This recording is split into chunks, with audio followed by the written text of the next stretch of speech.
Out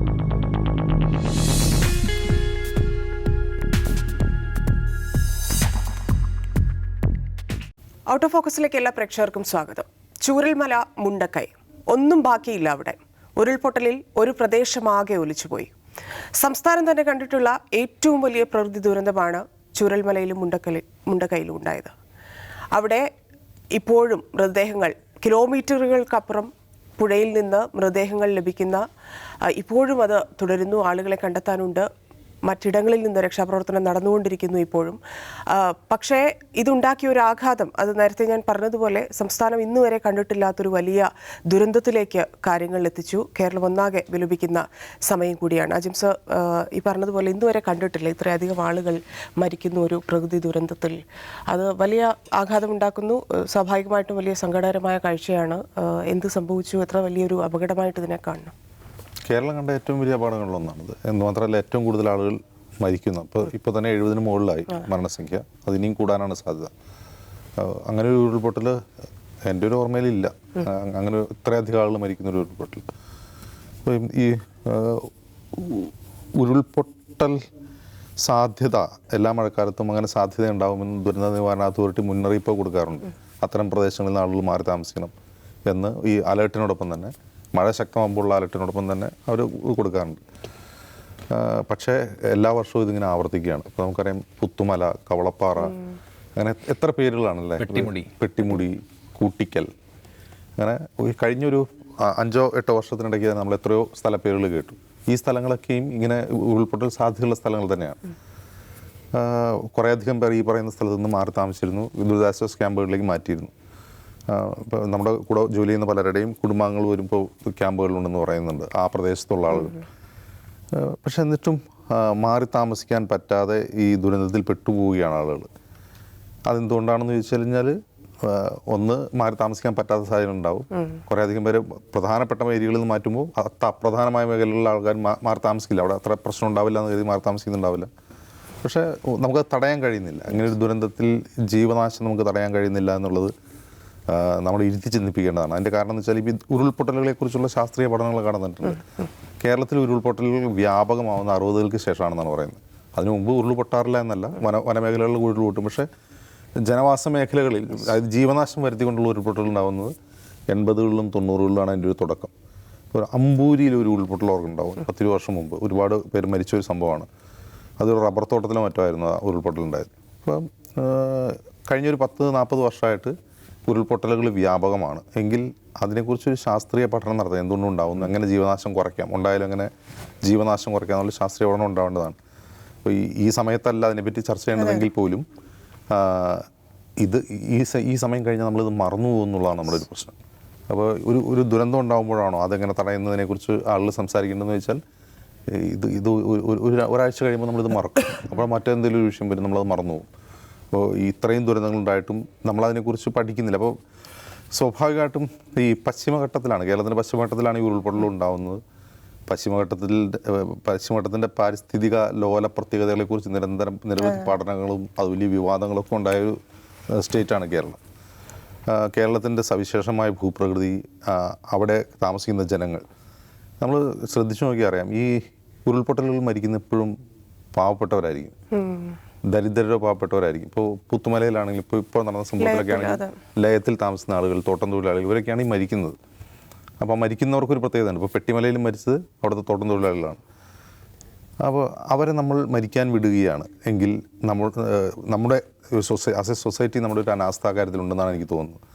രണ്ടാമത്തെ കാര്യം, ഈ പശ്ചിമഘട്ടത്തിൽ നിരന്തരം ഉണ്ടാകുന്ന ഉരുൾപൊട്ടലുകൾ ജീവനാശം വരുന്നുണ്ടെങ്കിൽ നമ്മൾ എന്തൊക്കെയോ കാര്യങ്ങൾ തിരുത്തേണ്ടതുണ്ട്. ഈ പറയുന്ന ആകെ ഒരു 500-600 മീറ്റർ നീളമുള്ള ഈ സംസ്ഥാനത്ത്, അതായത് ഭൂവിസ്തൃതി കുറഞ്ഞൊരു സംസ്ഥാനത്ത്, 500-600 കിലോമീറ്ററുള്ള സംസ്ഥാനത്ത്, വളരെ ഭൂവിസ്തൃതി കുറഞ്ഞ സംസ്ഥാനത്ത് ഈ ഭൂവിനിയോഗം ഒരു ഭരണകൂട നയമായി മാറേണ്ടതുണ്ട്. അതിനെപ്പറ്റിയുള്ള നിരന്തരം ആവശ്യങ്ങളും ഈവൻ നിയമപരിഷ്കരണ നിർദ്ദേശങ്ങൾ പോലും കേരളത്തിലുണ്ടായിട്ടുണ്ട്. ഇപ്പോൾ ജസ്റ്റിസ് വി ആർ കൃഷ്ണയ്യർ അധ്യക്ഷനായ ഒരു നിയമപരിഷ്കാര കമ്മീഷൻ ഉണ്ടായിരുന്നു വി.എസ്. അച്യുതാനന്ദൻ സർക്കാരിൻ്റെ കാലത്ത്. അപ്പോൾ അദ്ദേഹം മുന്നോട്ട് വയ്ക്കുന്ന നിയമപരിഷ്കാരങ്ങളിൽ ഭൂവിനിയോഗം സംബന്ധിച്ച നിയമങ്ങൾ വേണമെന്ന് അദ്ദേഹം പറയുന്നുണ്ട്. അതുപോലെ കേരളം പോലൊരു സംസ്ഥാനത്ത് തീർച്ചയായിട്ടും ഭൂമിയെ ക്ലാസിഫൈ ചെയ്യണമെന്ന് അദ്ദേഹം ആവശ്യപ്പെടുന്നു. ക്ലാസിഫിക്കേഷൻ എന്ന് വെച്ചാൽ ഇപ്പോൾ കമേഴ്ഷ്യൽ പർപ്പസിന് വേണ്ടി ഉപയോഗിക്കാവുന്ന ഭൂമി അതൊക്കെ, റെസിഡൻഷ്യൽ പർപ്പസിന് വേണ്ടി ഉപയോഗിക്കാവുന്ന ഭൂമി അതൊക്കെ, കൃഷിക്ക് ഉപയോഗിക്കാവുന്ന ഭൂമി അതൊക്കെ, ഇത് മൂന്നിനും ഉപയോഗിക്കാനേ പാടില്ലാത്ത ഭൂമി അതൊക്കെ എന്നൊക്കെ ക്ലാസിഫൈ ചെയ്യേണ്ടിയിരിക്കുന്നു. കാരണം നമുക്ക് ഭൂവിസ്തൃതി കുറവാണ്. അപ്പോൾ എല്ലാവർക്കും ഇനി മുറ്റവും തുളസിത്തറയും വലിയ വലിയ കോമ്പൗണ്ടും ഒക്കെയുള്ള വീടുകൾ കേരളത്തിൽ സാധ്യമാണെന്ന് വെച്ചാൽ സാധ്യമല്ലാത്തൊരു കാലത്തേക്കാണ് നമ്മൾ പോകുന്നത്. ഫ്ലാറ്റുകളിലേക്കൊക്കെ മാറേണ്ടി വരുന്നൊരു സാഹചര്യം. അപ്പോൾ പോലും എവിടെയൊക്കെ മനുഷ്യർക്ക് താമസിക്കാം, എവിടെയൊക്കെ താമസിക്കാൻ പാടില്ല എന്ന ഒരു നിർണയം നടക്കേണ്ടിയിരിക്കുന്നു. പല രാജ്യങ്ങളിലും അങ്ങനെയുണ്ട്. ആ രാജ്യങ്ങളിലാവട്ടെ കൃഷി നടക്കുന്ന സ്ഥലങ്ങളിൽ വീട് വയ്ക്കാൻ അവർ സമ്മതിക്കില്ല. അവിടെ കൃഷി മാത്രമേ സമ്മതിക്കൂ. ഇൻഡസ്ട്രിയൽ ഏരിയയിൽ ഇൻഡസ്ട്രി മാത്രമേ സമ്മതിക്കൂ. അങ്ങനെ ക്ലാസിഫൈ ചെയ്യേണ്ടതിൻ്റെ ആവശ്യത്തെക്കുറിച്ചാണ് വി ആർ കൃഷ്ണയ്യർ അന്ന് സൂചിപ്പിക്കുന്നത്. മറ്റൊന്ന് ഈ നിർമ്മാണ പ്രവർത്തനങ്ങൾ, ക്വാറികൾ, അതായത് ഈ പശ്ചിമഘട്ട മേഖലയിൽ അത് വലിയ തോതിലുള്ള പാരിസ്ഥിതിക അസന്തുലിതാവസ്ഥ ഉണ്ടാക്കുന്നുണ്ട് എന്ന് പല പഠനങ്ങളും പറയുന്നുണ്ട്. അത് ശരിയായിരിക്കാം തരാം. ഇപ്പോൾ ഇവിടെ ഇപ്പോൾ ഉരുൾപൊട്ടലുണ്ടായത് അങ്ങനെ നിർമ്മാണ പ്രവർത്തനം നടന്നിട്ടാണോ, ക്വാറികൾ വഴിയാണോ എന്ന് നമുക്കറിയില്ല. ഇനി ക്വാറികൾ ഉണ്ടെങ്കിൽ തന്നെ അത് ഉരുൾപൊട്ടലിന് കാരണമാകുന്നുള്ളതൊന്നും തെളിയിക്കപ്പെട്ടൊന്നുമില്ല, നമുക്കറിയില്ല അതിനെപ്പറ്റി.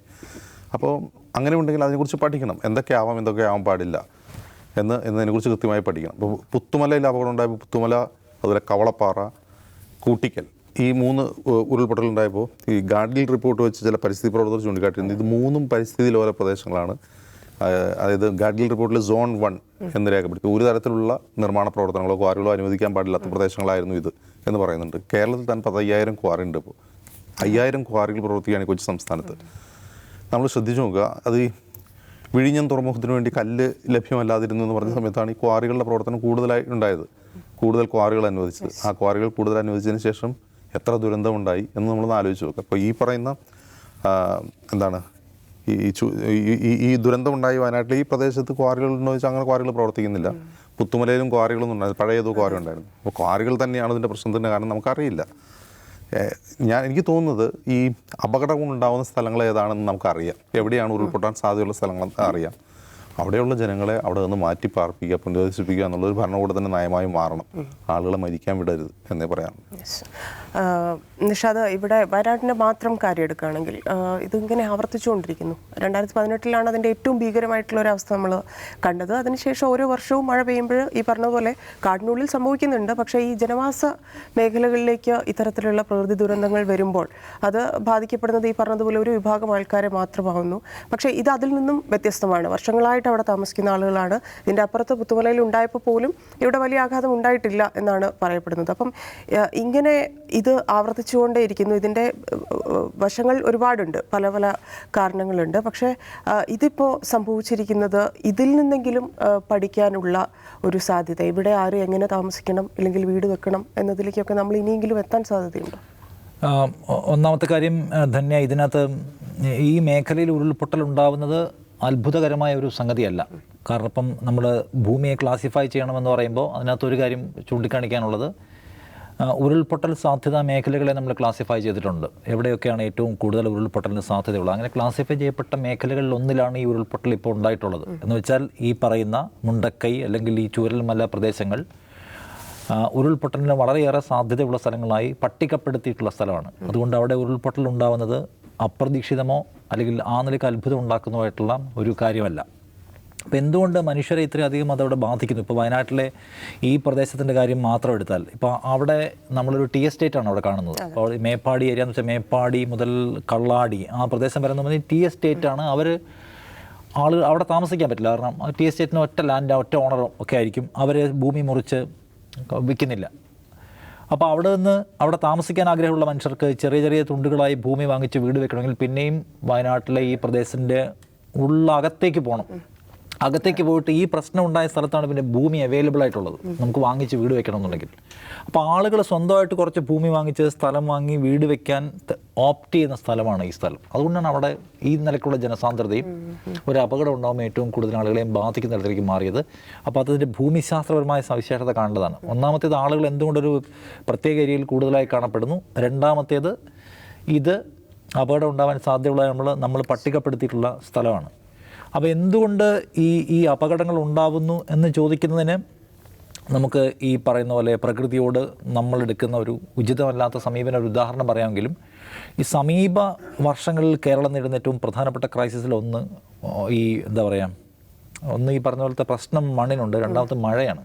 അതെ. മഴയുടെ ഒരു ജലവിതരണം എന്ന് നമ്മൾ പറയില്ലേ, പ്രകൃതിയുടെ ഒരു ജലവിതരണം എന്ന് പറയുന്നത് ഒട്ടും ഒരു തിട്ടപ്പെടുത്താനാവാത്ത വിധം പോവാണ്. പുത്തുമലയിലെ അപകടം ഉണ്ടായതിൻ്റെ കണക്കെടുത്താൽ 1400 മില്ലി ലിറ്ററോ മറ്റോ, അതിൻ്റെ കണക്ക് എനിക്ക് അങ്ങനെയാണെന്ന് എൻ്റെ ഓർമ്മ, അവിടെ മഴ പെയ്യുന്നത്. അപ്പോൾ എന്ന് വെച്ചാൽ കേരളത്തിൽ മൊത്തം ഒരു വർഷം ശരാശരി ഒരു മൺസൂൺ കാലത്ത് പെയ്യുന്നതിൻ്റെ പാതിയിലധികം മഴ ഒറ്റയടിക്ക് പുത്തുമലയുടെ പ്രദേശത്ത് പെയ്തു. അത് അന്ന് അപകടം ഉണ്ടാകുന്നതിൻ്റെ അന്നും തലേ ദിവസങ്ങളിലുമായിട്ട് ഈ മഴ ഉണ്ടാക്കുന്ന മഴയും അതിൻ്റെ മണ്ണും ചെളിയും അടിഞ്ഞിറങ്ങി ഉണ്ടാക്കുന്ന സമ്മർദ്ദം പൊട്ടിത്തെറിക്കുകയും താഴേക്ക് വരികയും ചെയ്യുന്നതാണ് ഉരുൾപൊട്ടൽ. അപ്പോൾ മഴയുടെ ഒരു മാറ്റം ഒരു പ്രധാനപ്പെട്ട കാര്യമായിട്ട് നമ്മൾ കാണേണ്ട കാര്യമാണ്. രണ്ടാമത്തേത് ഈ പറയുന്ന കേരളത്തിൽ ജനങ്ങൾ, അതായത് മനുഷ്യർക്ക് താമസിക്കാൻ പാടില്ല, ശാസ്ത്രീയമായ പരിശോധനയിൽ മനുഷ്യർക്ക് താമസിക്കാൻ പറ്റില്ല എന്ന് വേണമെങ്കിൽ കണ്ടെത്താൻ കഴിയുന്ന സ്ഥലത്താണ് ഈ താമസം. നമ്മളിപ്പോൾ അതിനെ എത്ര വൈകാരികമായി കണ്ടാലും മനുഷ്യരുടെ ജീവിത പ്രശ്നം, മനുഷ്യർ ജീവിക്കാൻ എവിടേക്ക് പോകുന്നൊക്കെയുള്ള ക്വസ്റ്റ്യൻസ് ഒക്കെ അവിടെ ഉള്ളു. അതൊക്കെ ഉള്ളപ്പോൾ തന്നെ ഈ റിസ്ക് ഏരിയാസിൽ നിന്ന് ആളുകളെ മാറ്റാൻ തീരുമാനിച്ചാൽ പിന്നെ ആളുകൾക്ക് നിൽക്കാൻ പറ്റുന്ന സ്ഥലത്താണ് ഈ അപകടമൊക്കെ ഉണ്ടാകുന്നത് എന്ന് കാണേണ്ട കാര്യമാണ്. രണ്ടാമത്തേത് വയനാട്ടിൻ്റെ ഒരു പ്രത്യേകത, വയനാട്ടിൽ വലിയ തോതിൽ ഈ നിർമ്മാണ പ്രവർത്തനങ്ങൾ ഒരു ഘടകമാണ്. കാരണം ഇത് എന്തുകൊണ്ട് ഉരുൾപൊട്ടുന്നു എന്ന് ചോദിച്ചാൽ ഉരുൾപൊട്ടുന്നതിന് പല കാരണങ്ങളുണ്ട്. അതായത് ഒന്ന് ഭൂമിശാസ്ത്രപരമായ സവിശേഷതയാണ്, രണ്ട് വെള്ളം ഒലിച്ചിറങ്ങാനുള്ള പാത്തുകൾ ഇല്ലാതാവുകയും ജലം മുകളിൽ തന്നെ സ്റ്റോർ ചെയ്യപ്പെടുകയും കെട്ടി നിർത്തപ്പെടുകയും അത് പൊട്ടുകയും ഒക്കെ ചെയ്യുന്നുള്ള പ്രശ്നമുണ്ട്. അപ്പോൾ അങ്ങനെ മലയിൽ വളരെ ചെറിയ ഒരു ഏരിയയാണ് വയനാട് എന്ന് പറയുമ്പോൾ. വയനാട്ടിൽ വളരെ കൂടുതൽ, എന്നാൽ എൻ്റെ ഒരു പോപ്പുലേഷൻ്റെ സ്വഭാവം നോക്കുമ്പോൾ അതിന് എന്നാൽ എത്രയൊക്കെ പറ്റുമെന്നതിനപ്പുറത്തേക്കും കാര്യങ്ങൾ പോയിട്ടുണ്ട്. പിന്നെ ടൂറിസത്തിന് കൂടുതൽ പ്രാധാന്യം കൊടുക്കുന്നു. ഇപ്പോൾ എന്താ പറയുക, അവിടുത്തെ എസ്റ്റേറ്റുകൾ മുഴുവൻ തൊഴിലാളികളോട് നഷ്ടമാണെന്ന് പറയുന്നത് ഇത് വൈൻഡപ്പിൻ്റെ സ്വഭാവത്തിൽ പോവുകയും അത് എങ്ങനെ ടൂറിസത്തിന് കൺവേർട്ട് ചെയ്യാമെന്നുള്ള ആലോചന നടത്തിക്കൊണ്ടിരിക്കുകയും കൂടുതൽ ടൂറിസം പ്രോജക്റ്റുകൾ വരികയൊക്കെ ചെയ്യുന്നത് ഒരുപക്ഷെ ഇതിന് ആക്കം കൂട്ടിയിട്ടുണ്ടാവുമെന്നാണ് നമ്മൾ വിചാരിക്കേണ്ട ഒരു കാര്യം. എനിവേ, വയനാട്ടിൽ ചെയ്യാൻ പറ്റുന്ന ഒരു സംഗതി, നിരന്തരമായി ഉരുൾപൊട്ടുന്ന ഒരു സ്ഥലത്ത് ആളുകളോട് എങ്ങനെ താമസിക്കാൻ പറയും. അപ്പോൾ അവരെ മാറ്റി പാർപ്പിക്കുന്നതിനെക്കുറിച്ചുള്ള, അല്ലെങ്കിൽ അവിടെ എങ്ങനെ സുരക്ഷിതമായ സംവിധാനം ഉണ്ടാക്കണം. ഇപ്പം ആൾക്കാർ താമസിക്കുന്ന ഒരു സ്ഥലത്ത് ഇവിടെ ഇപ്പം നോക്കുമ്പോൾ ഇവിടെ ഒരു പ്രശ്നമില്ല. ഇപ്പം നമ്മളിന്ന് രാവിലെ സംസാരിക്കുമ്പോൾ നമ്മുടെ അസ്ലമിനോട് ഒരാൾ പറയുകയാണ്, ഇവിടെ ഒരു പ്രശ്നം ഉണ്ടായിരുന്നില്ല, ഇവിടെ ഒരു നീർച്ചാല് പോലും ഇല്ലാത്ത സ്ഥലമാണ്, അതായത് ഇവിടെ ഇപ്പോൾ ഒരു നദി പോലെയായി, പുഴ അപ്പുറത്തൂടെയാണ് ഒഴുകുന്നത്, മല ഒരുപാട് പുറയിലാണ്, പിന്നെ എന്താണെന്ന്. സത്യത്തിൽ ഉരുൾപൊട്ടുക എന്നുള്ളത് എത്രയോ കാലമായിട്ട് ഭൂമിയുടെ ഉത്ഭവം മുതലേ ഉരുൾപൊട്ടലുണ്ടാവും. അത് മനുഷ്യരെ ബാധിക്കുന്ന വെച്ചാൽ ഉരുൾ പൊട്ടിയിടിഞ്ഞ് വരികയാണല്ലോ, ഏക്കർ കണക്കിന് സ്ഥലം തകർത്തുകൊണ്ട് അതിഭയാനകമായ ഒരു പാച്ചിൽ വരികയാണ്. അത് തകർത്ത് വീഴുന്ന മരങ്ങളും മരച്ചില്ലകളും ഈ മണ്ണും കല്ലും എല്ലാമായിട്ട് വരികയാണ്. അത് ഇറങ്ങി കിലോമീറ്റേഴ്സ്, ചിലപ്പോൾ ഒരു കിലോമീറ്ററിലധികം വന്ന അനുഭവങ്ങളുണ്ട്. വന്ന ഒരു മനുഷ്യർ താമസിക്കുന്ന സ്ഥലത്തേക്ക് വരികയാണ്. പൊട്ടുന്ന സ്ഥലത്ത് അപകടമൊന്നുമില്ല. അപ്പോൾ അതുകൊണ്ട് നമ്മൾ അതിനെ മനസ്സിലാക്കുക, എവിടെയാണ് പൊട്ടുക, മലഞ്ചെരിവുകളിൽ താമസിക്കരുത്, ഈ വൃഷ്ടിപ്രദേശങ്ങളിൽ താമസിക്കരുത് എന്നുള്ള മുന്നറിയിപ്പ് വരുന്നത് എന്തുകൊണ്ടാണ്? അവിടെയല്ല പൊട്ടുക, പൊട്ടുന്നത് അപ്പുറത്തായിരിക്കും. അപ്പോൾ അതുകൊണ്ട് വയനാട്ടിലെ ഈ മേഖലയിൽ ഇത് ആവർത്തിക്കപ്പെടുകയാണ്. അപ്പോൾ ഇനിയും നമ്മൾക്ക് നേരത്തെ അജിംസ് പറഞ്ഞ പോലെ നമുക്ക് പറ്റാത്ത സ്ഥലം എന്നുള്ള പഠനം നമ്മൾ പ്രോപ്പറായി നടത്തണം. മഴയുടെ എന്താ പറയുന്നത്, പെയ്ത്തുമായി ബന്ധപ്പെട്ട് പഠനം നടത്തുക, അതിനകത്ത് മുന്നറിയിപ്പ് സംവിധാനം കർക്കശമാക്കുക, നമുക്ക് എവിടെയൊക്കെ ഈ എന്താ പറയുന്നത് ഉരുൾപൊട്ടൽ സാധ്യതകളുണ്ടെന്ന് മുന്നറിയിപ്പ് കൊടുക്കാൻ കഴിയുന്ന സംവിധാനം ഉണ്ടാക്കുക, ഒരു നിവൃത്തിയില്ല സ്ഥലങ്ങളിൽ നിന്ന് ആളുകളെ മാറ്റിപ്പാർപ്പിച്ചതിനെക്കുറിച്ചുള്ള ആലോചന നടത്തുക. അത് കണിശമാവണം. കാരണം ചില കാര്യങ്ങൾ കണിശമായി പറ്റും. പ്രകൃതി അങ്ങനെ മനുഷ്യനുമായി സഹകരിച്ചു പോകുന്ന ഒരു സെറ്റപ്പൊന്നും അല്ല. പ്രകൃതിയുടെ ഒരു സ്വഭാവത്തിലാണ് അത് ബിഹേവ് ചെയ്യുക. അത് എത്രയോ പ്രാചീന കാലം മുതൽ തന്നെ മനുഷ്യൻ്റെ സർവൈവലിനെതിരായിട്ട് പ്രകൃതിയിൽ നിന്ന് ഒരുപാട് അനുഭവങ്ങൾ ഉണ്ടായിട്ടുണ്ട്. മനുഷ്യന് അതിനോട് സർവൈവൽ ഓഫ് ദ ഫിറ്റസ്റ്റ് എന്ന് വെച്ചാൽ ഒരുപാട് നശിച്ചും ആളുകൾ കൊല്ലപ്പെട്ടും തലമുറകൾ തന്നെ ഇല്ലാതായും ഒക്കെയാണ് മനുഷ്യന് പ്രകൃതിയുടെ ഈ ക്ഷോഭത്തെ മറികടന്ന് വന്നത്. അപ്പോൾ നമുക്ക് ചെയ്യാൻ പറ്റുന്ന കാര്യങ്ങൾ നമ്മൾ ചെയ്യണം, അല്ലാതെ അതിനകത്ത് തരം പിടിവാശികൾ ഒഴിവാക്കുകയാണ് വേണ്ടത്. കാരണം ഇപ്പം ഇന്ന് തന്നെ എത്ര പേര് മരിച്ചു എന്നൊരു കണക്കുമില്ല. നാളെയൊക്കെ ആകുമ്പോഴേ അറിയാൻ പറ്റും എത്ര പേര് മരിച്ചു എന്നുള്ളത്. ഗവൺമെൻറ് കാര്യത്തിൽ വലിയ ആലോചന നടത്തില്ലെന്ന് ഞാൻ പറയാം.